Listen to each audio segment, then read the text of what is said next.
आता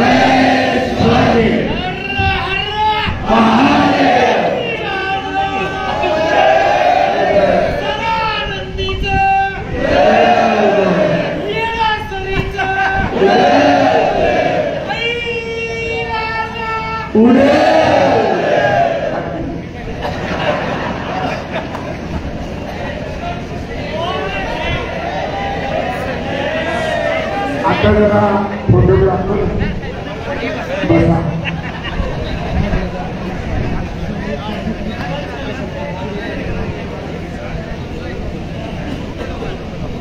आजच्या या आपल्या संवाद मेळाव्याचे अध्यक्ष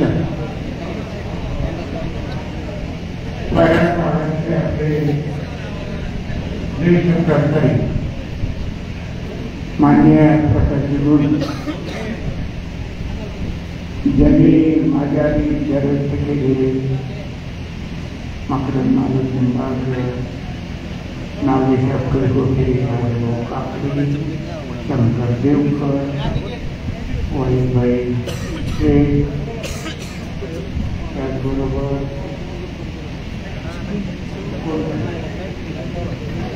मयूर पुढे तरुण सहकारी प्रवीण कारंजकर उपस्थित सगळे माझ्या वयाचे ज्येष्ठ सहकारी आणि बाकीची सगळी तरुण मित्रांनो आणि भगिनींनो आणि पत्रकार मित्र, जसं आपण लोकसभेला आपली निवडणुकीची भूमिका ठरवायची म्हणून सगळ्या ज्येष्ठ आणि तरुण सहकाऱ्यांना या ठिकाणी आमंत्रित केलं आणि त्याच्या आधी मी 15-20 दिवस महिनाभर अनेकांशी फोनवर बोलत होतो आणि कानोसा त्यांचाही घेत होतो. ते माझं मत विचारायचे, मी त्यांना माझं मत सांगायचं, त्यांचं मला सांगायचं आणि अशा चर्चेतून एक वेगळा माहोल तयार झाला.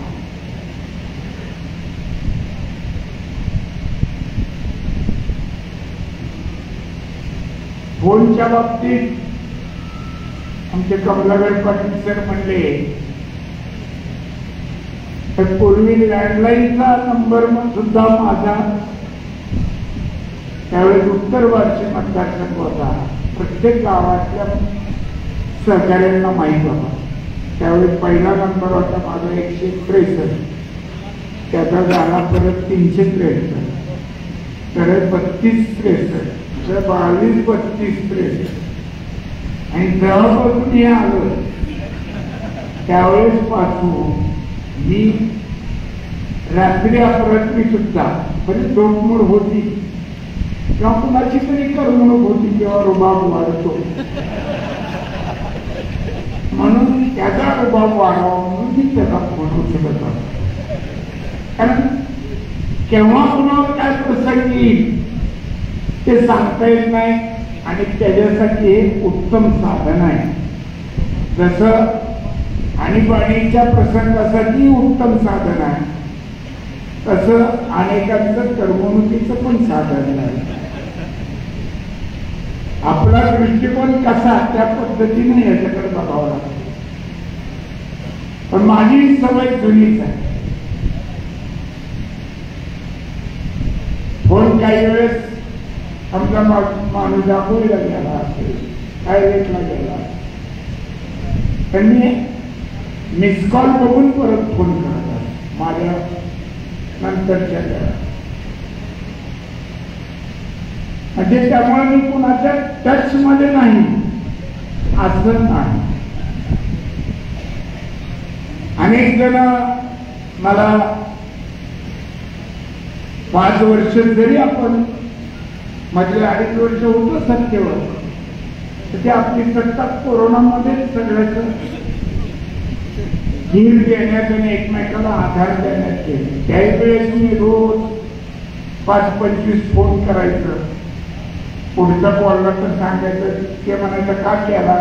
नाही, मी आहे जिवंत म्हणून केला. आपल्याच वेळेला आपला पण आहे, ज्याला केला ते उचलला याचा अर्थ आहे निश्वास सोडायचा. सगळ्यांनी धीर देण्याचं, औषध उपलब्ध करून देण्याचं काम केलं. आपल्या इथं अनेक ठिकाणी अन्नछत्र आपलं सहकार्याने बाकी शहरात बाहेरांमध्ये चालवली. सामाजिक काम करण्याचा पाया मूळ कैलासवासी यशवंतरावजी चव्हाणांच्या विचारसरणीतून या महाराष्ट्रात निर्माण झाला. आदरणीय कैलासवासी बाळासाहेब ठाकरे सुद्धा म्हणायचे 80% समाजकारण करा आणि उरलेल्या 20% राजकारण करा. ही अशी नेते मंडळी महाराष्ट्राची जी विचारसरणी आपल्याला दिली, त्याच्यापासून आपण कुणीच कधी फारकत घेतलेली नाही आणि त्याच वाटेवरून आपण सगळे पुढे चाललो. लोकसभेला आपण वर्क फ्रॉम होम बरेच जणांनी केलं. घरी बसून काम दाखवणे म्हणते, ज्याला आपली टांग लावणं म्हणते पहिलवानी भाषेत. असे काही जणांनी तसा पण प्रयोग करून पाहिला. काही आपल्यासारखे उघड मोकळे टांग आलेले ते उघड आहे, सगळेच त्याची उघड येऊ शकत नाही. अनेकांना कुठेतरी त्यांचं भोंगडा अडकलेला आहे. मी सुद्धा सांगत असतो, माझ्याबरोबर उघड येऊ नको, तुझं काय अडकलं असेल तर तुझं नुकसान होऊ नये. माझं अज्यात अडकलेला हात काढून घेईन, मगच माझ्या मागे उभा राहा. तोपर्यंत जे काय करायचंय ते तुझ्या मनात काय आहे ते कर. आणि हे लोकांनी दाखवून दिले. लोकसभेचा राग आज शेतकऱ्यांचा जसा होता तसा व्यापाऱ्यांचा सुद्धा होता, तसा कामगारांचा होता, तसा शेतमजुरांचा होता. तसाच राग समाजातल्या असा एक जात सांगा, धर्म सांगा की कुणाचा यांच्यावर राग नव्हता आणि आजही नाही अशी एकही जात तयार नाही. पण त्रासच तेवढा दिलाय 10 वर्ष. आणि या 2.5 वर्षात तर त्रासाचा कडलोट झाला. आर्थिक बाबतीत असो, सामाजिक बाबतीत असो. घोषणाचा पाऊस काय ह्या पावसापेक्षा जोर पडतो. लोकसभा मध्ये महाविकास आघाडीचे उमेदवार 31 निवडून आले, 30 आले, एक परत आला आणि मग लाडकी बहीण आली. तोपर्यंत काय बहिणी सावत्र होत्या का मारक्या होत्या, मग आता लाडक्या झाल्या, त्यावेळेस मारक्या होत्या. बहिणी बहीणच आहे, प्रत्येकाची बहिणी लाडक्या. आपली संस्कृती तर अशी आहे की आपली सख्य असो नाही तर मानलेली असो, मानलेली तर सख्खीपेक्षा जास्त संस्कृती आहे. तिला 1500 रुपये खुश करायला निघालेले. लोकांना सगळं माहिती आहे. इकडे 1500 रुपये द्यायचे, तिला लागणार स्वयंपाकाचं तेल 30 रुपयांनी वाढलंय किलो. 700 ने डबा वाढलाय. त्यानंच एक व्यापारी ज्याचा हा व्यवसाय ती सांगत होता. इकडे लाडका भाऊची मारायचा, थोडंफार 1500 करत आहे, बहिणींना बी कळत आहे, भाऊजीला बी कळत आहे. त्याच्यामुळं सामान्य जनता आता हुशार झाली. स्वातंत्र्याचा अमृत महोत्सव केला आपण. इतक्या वर्षानंतर राजकीय आणि सामाजिक दृष्ट्या कोणीही आळानी राहिलेलं नाही. तरुण पिढीकर त्यांना रोजच्या रोज माझ्या पिढीपेक्षा जास्त माहिती गोळा करायची सवय. त्याच्यामुळं कोणीतरी याला फार मोठं प्रबोधन करावं, शांतपण शिकवावं असं काही राहिलं. सकाळी कुठलंही चॅनल लावलं तरी महाराज लोकांचं प्रबोधन चालूच असतं. त्यामुळं कुठं देवळात जाऊन ऐकावं असं काही राहिलेलं नाही. अशी सगळी एक त्याला सामाजिक जाणीव प्रगल्भ करायचं काम इतक्या वर्षात महाराष्ट्रात झालेलं आहे. त्यामुळे लोक आता हुशार झाले. जशी लोकसभेची निवडणूक आपण जिद्दीनं लढवली, तसं या निवडणुकीचं काय करायचं म्हणून तुम्हाला बोलतो. मी काय कुठल्या पक्षाकडे तिकीट मागितलेलं नाही. आवडून कारण आता ते माझं वय राहिलेलं नाही तिकिटाच्या रांगेत उभं राहिलं. आता कुठली तिकीट ऑनलाईन मिळतात. त्याच्यामुळं आपण लढलोय उघडपणे महाविकास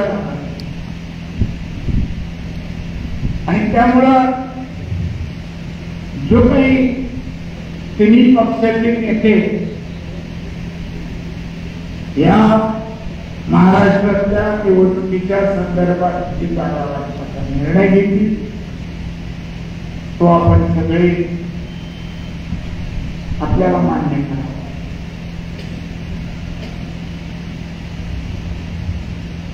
कारण त्याच्या पाठीमागे एकच उद्देश की आता हे जुलमी सरकार तर मोठा शब्द झाला. सगळेच पापी असतात, त्यात काही चांगलं काम करण्याचं नाही, पण त्यांची मुसलमान आहे. पण आपण आपल्या तालुक्यापुरता विचार करतो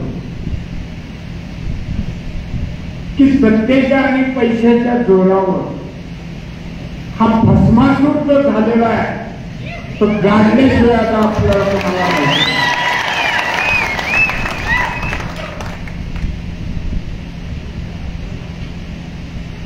संपत्ती मिळवण्याचा एक ठराविक मार्ग आहे. कुणाचा उद्योग नाही, कुणाची शेती नाही, कुणाची कारखाने नाही, कुणाचा व्यापार नाही. त्याला एक मर्यादा माझं ते माझं तुझं ते माझं ही प्रवृत्ती ज्यावेळेस बळावते त्यावेळेस कुठेतरी हाणून मारायला लागते. आणि कुठल्याही जसं माप भरावं लागतं, 100 पाप झाल्यावर श्रीकृष्णाने सुदर्शन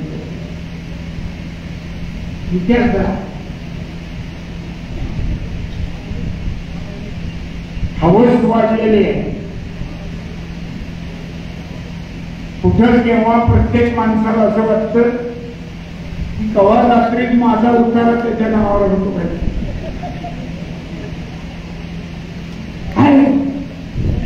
अशी परिस्थिती आहे डॉक्टर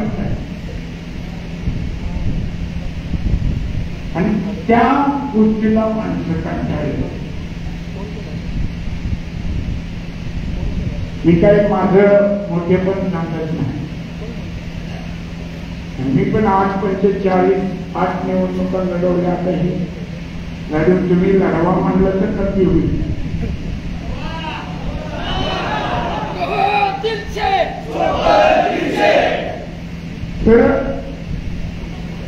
पण कधी असा विचार आला नाही की आपल्या शेजारी येथे 5 एकर आहे, तिथं 1 एकर आहे,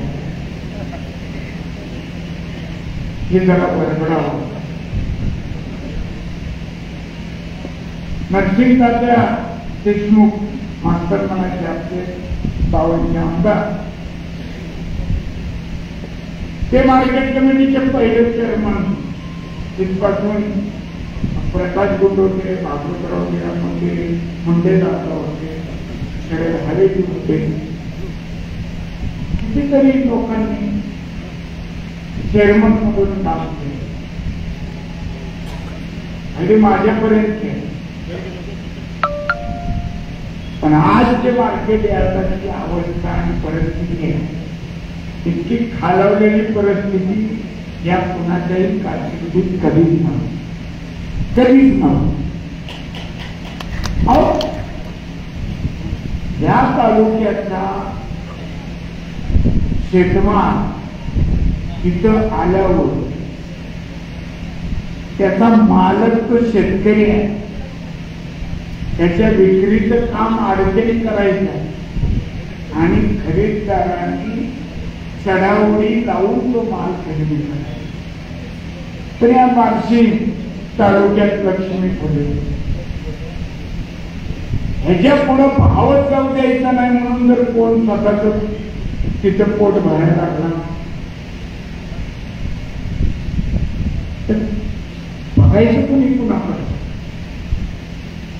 मुख्य माणूस जर अशा पद्धतीने वागत असते आणि उद्योगधंदे करू नये, कुणी अडवलंय, पण लोकांच्या तोंडचा हात काढून नाही, प्रामाणिकपणे करा ना. मैदानात स्पर्धेच्या उतरा भाव बोलताना त्याच्यामुळं सगळीकडे तुम्ही सांगितलं येडशीला डायरेक्ट आता शेतातनं सोयाबीन जाते, तिकडं गौरगावला जाते, तिकडं तुळजापूरला जाते. ही आपली परिस्थिती कधीच आपल्यापैकी अनेक जण पदाधिकारी असताना कुठेही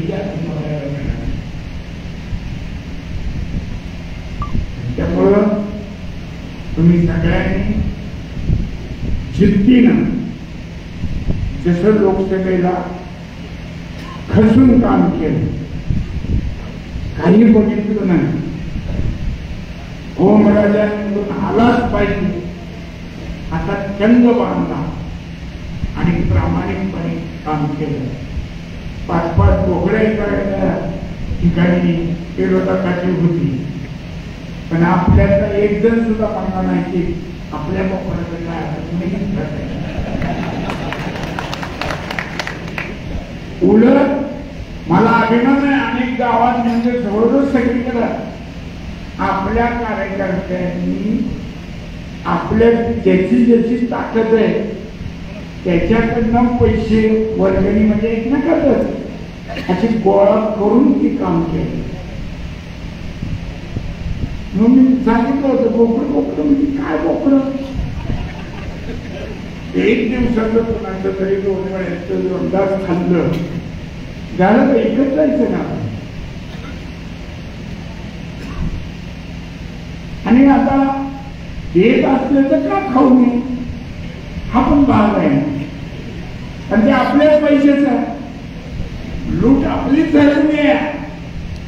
पैशाची प्रलोभन असो नाही तर जेवणावळीची असो, तो जो खर्च होणार आहे त्या बार्शी तालुक्यातल्या सर्वसामान्य माणसाची लूट केलेली आहे आणि त्या लुटीची लूट करायचा आपल्याला पुरेपूर नैतिक अधिकार.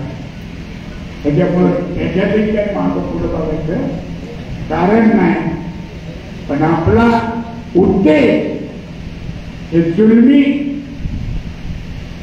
वर्तणूक ही कायमची बिमोड करण्यासाठी आणि येणाऱ्या 25 वर्षाच्या पिढीच्या भवितव्यासाठी बार्शी तालुक्यासाठी विधानसभेची निवडणूक महत्वाची आहे. मी 75 डॉक्टरांच्या घरात पुढे गेलेले आहेत. माझ्या मागण्या असलेले 10 वर्षांनी 60ला आलेले आहेत.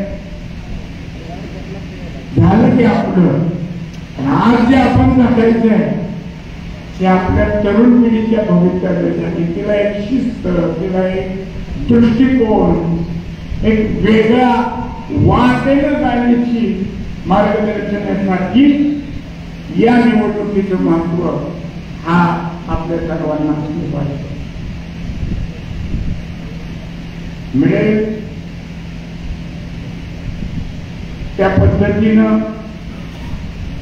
सगळ्यांनी आपापल्या परीनं हे जगायला पाहिजे. अजून चिन्ह मला तुमच्याकडे आता बदललं चिन्ह आमचे डॉक्टर साहेब नाराज होते.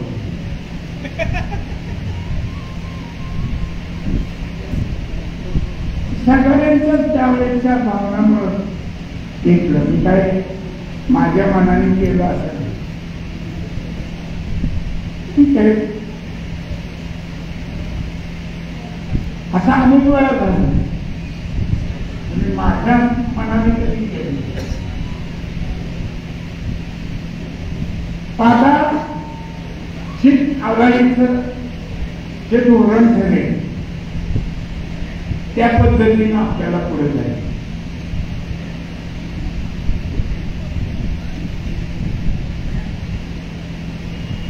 मला कुणी अमकच घ्या तमकच घ्या असं कुणी काही सांगितलेलं नाही. मला विचारणं झाल्यावर मी म्हटलं तुम्ही एकत्र बसणार आहे, तुम्हाला योग्य वाटेल तर निर्णय घ्या, तो स्वीकारायला आणि त्याप्रमाणे वागायला मी तयार आहे. आणि माझे सहकारी सुद्धा त्याच पद्धतीने पुढे जायला तयार आहे. हे वरिष्ठांना मी सांगून टाकतो.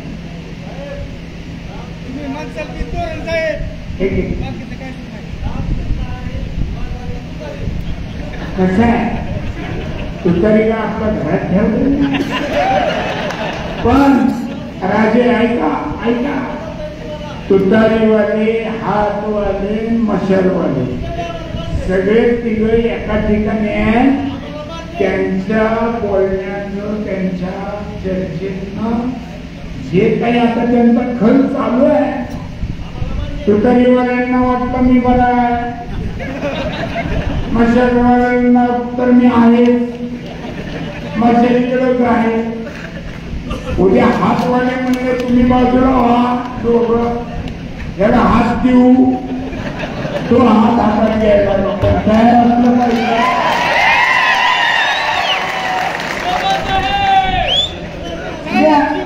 आता आपला काही 40-20 काही नाही ते पण आपल्याला चॉईस, आपला काही चॉईस ज्येष्ठ नेत्यांच्या चॉईसवर असं जायचं.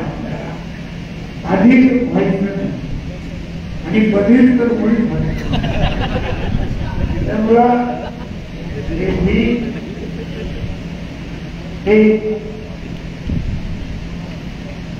स्वीकारून आपल्याला वाटचाल करायची. आणि आपलं उद्दिष्ट एकच की या प्रवृत्तीचा नायनाट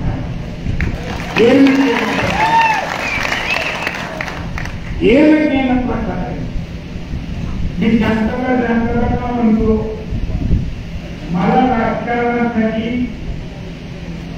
कोणाची लेकरं पुढे द्यायची नाही. म्हणून मी शांतता राखा.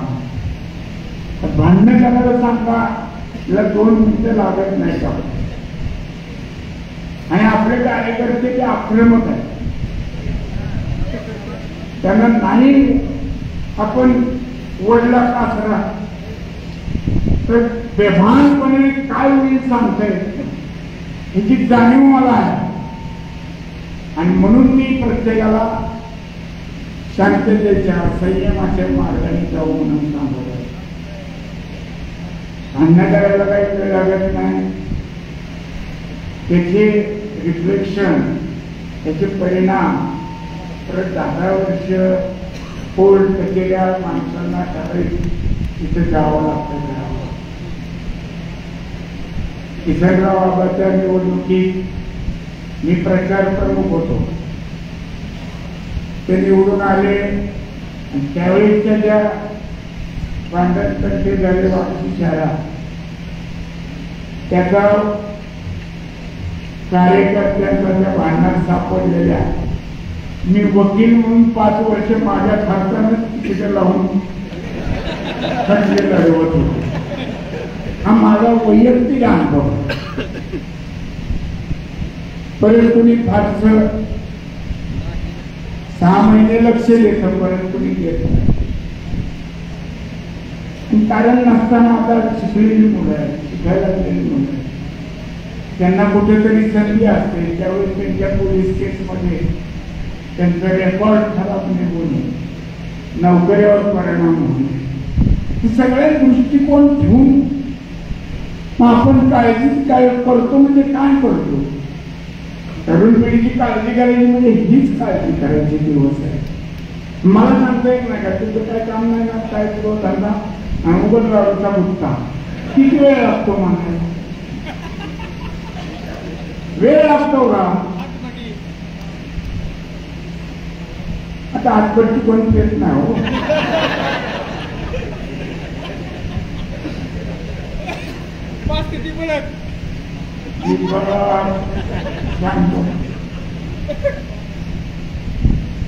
वेळ लागत नाही. बिघडवायला वेळ लागत नसतो, सुधारवायला वेळ लागत नाही. वाईट करायला वेळ लागत नाही, चांगलं करायला वेळ लागतो. एखाद्याला उमेदवाराला पाळायला कष्ट कमी असते, निवडून आणायला जास्त असते. ते कष्ट आता आपल्याला हे घ्यायचे हे सांगण्यासाठी हा सगळ्यांचा तुमचा आमचा संवाद मिळावा. म्हणजे तुमच्या मनातला आणि माझ्या मनातलं हा सूर एक झाला तर ही गाडी सुराला लागेल, याच्यासाठी या संवाद तुम्ही आलात. पाऊस असताना अनेक जण दिसत आहे. आमच्या विजय बाबू तिथं काठी टेकून अजून खणखणीतपणे आलेला आहे. कुठे विजय बाबू? बसा बसा. अशा अनेक जण दिसत आले. काम आहे आणि माझी काढणी चालू, तरी सुद्धा एवढ्या संख्येने सगळे. आणि या सगळ्या पार्श्वभूमीवर आपण मोठ्या उत्साहाने या ठिकाणी आलात. खूप आनंद वाटला की आपल्या सगळ्यांच्या मनात जी भावना, उत्स्फूर्तपणा, तो उत्स्फूर्तपणा या विधानसभेच्या मतदानापर्यंत आपण कायम ठेवावा ही एक विनंती करतो. मध्ये जाताना मार्केट कमिटीचा उद्यापासून फॉर्म भरायचा कार्यक्रम सरकारनं लावलेला आहे. मध्ये लावला त्या याद्या, त्याच्यावर ऑब्जेक्शन, फायनल यादी झाली, त्याच्यावर परत स्टे दिला. आता जर आचारसंहिता लागली एखाद्या वेळेस परत एकदा थांबवली आणि मग माझी अशी आपल्याला विनंती आहे की आपल्याकडे मेजॉरिटी सोसायटी आहे, ग्रामपंचायती न बांधता न पुरवठा करता आपण जे कोणी इच्छुक असतील त्यांनी फॉर्म भरून ठेवायला हरकत नाही. बरोबर आहे का? फॉर्म भरून हात ठेवायला हरकत नाही. मला वाटतं ग्रामपंचायत मतदारसंघात 4 आणि इथला 11 अशा जागा 15 15चा आधार आहे. तर ते आम्हाला ते वेगळं व्यापाऱ्यात 2 आहे, सामान्य सोडा 1 आहे, बचत आमदारी मेंबर, गाडी मेंबर. सगळं ते फॉर्म भरून अफसर चर्चा करा.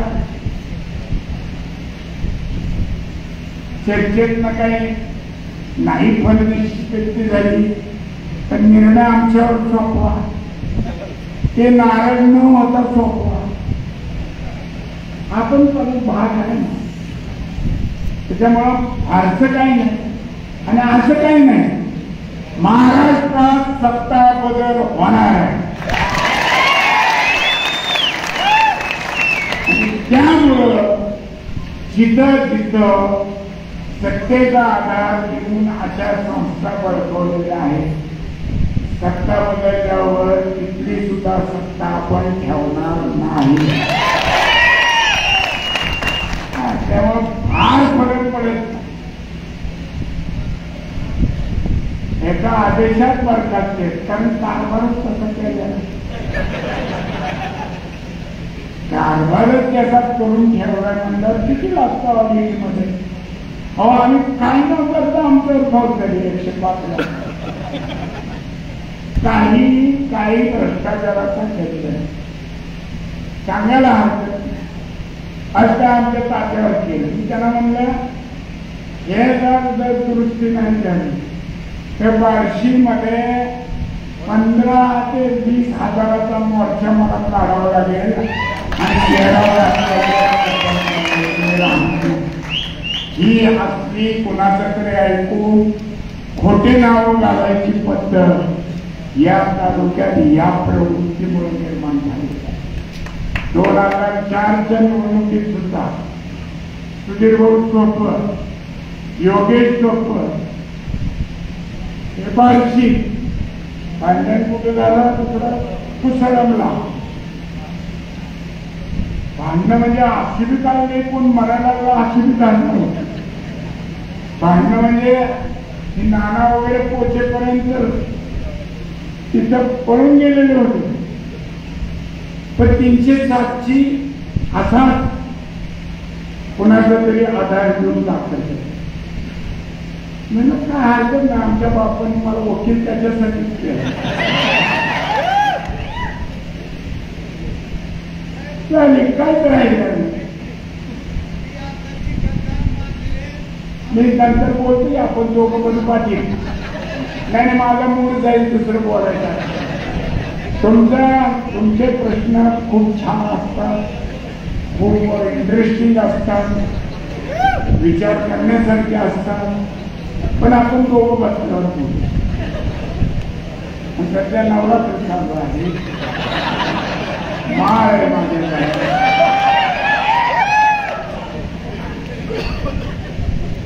तर ते अशा पद्धतीनं कुठेतरी आमका जरा जड आहे. मग कुठल्या तरी खोट्या काहीतरी करायचं, आमचं करायचं. एक निवडणूक 4ची अशी डोक्याला न झालेल्या जखमेची पट्टी बांधून घेतली. न झालेल्या जखमेची बार्शीकर विसरलेले नाही. आणि त्याच्यामुळे जेव्हा चूक लक्षात आली बार्शीकर, त्याच्यानंतरची निवडणूक मी 5,200 काहीतरी आकडा टाकायचा तेवढ्याने हारलो. तर त्याच्या जसं 5 वर्षात बँकेचं पूर्वी दाम दुप्पट व्हायचं, तसं 10,000 असं काय जनता जनता. त्यामुळे लोकांना सातत्यानं आपण या प्रवृत्ती विरुद्ध लढतोय, याच्यासाठी प्रवृत्त केलं पाहिजे, जागृत ठेवलं पाहिजे. रात्र महिन्याचे पण पुढचे दिवस आपले एवढं लक्षात घ्या. पुढचे दिवस आणि त्यासाठी सतत जागृत राहिलं पाहिजे. लक्ष पडेला प्रकाश दिवट्या मशालीचा,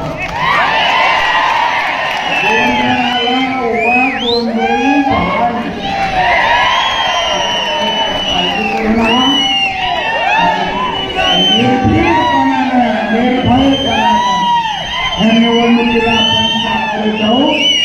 जिथं अडचणी तिथं आधी सोपत तुमच्यासाठी तर माझ्या जीवाचं सोनं होणार आहे एवढंच सांगून माझ्या दोन शब्द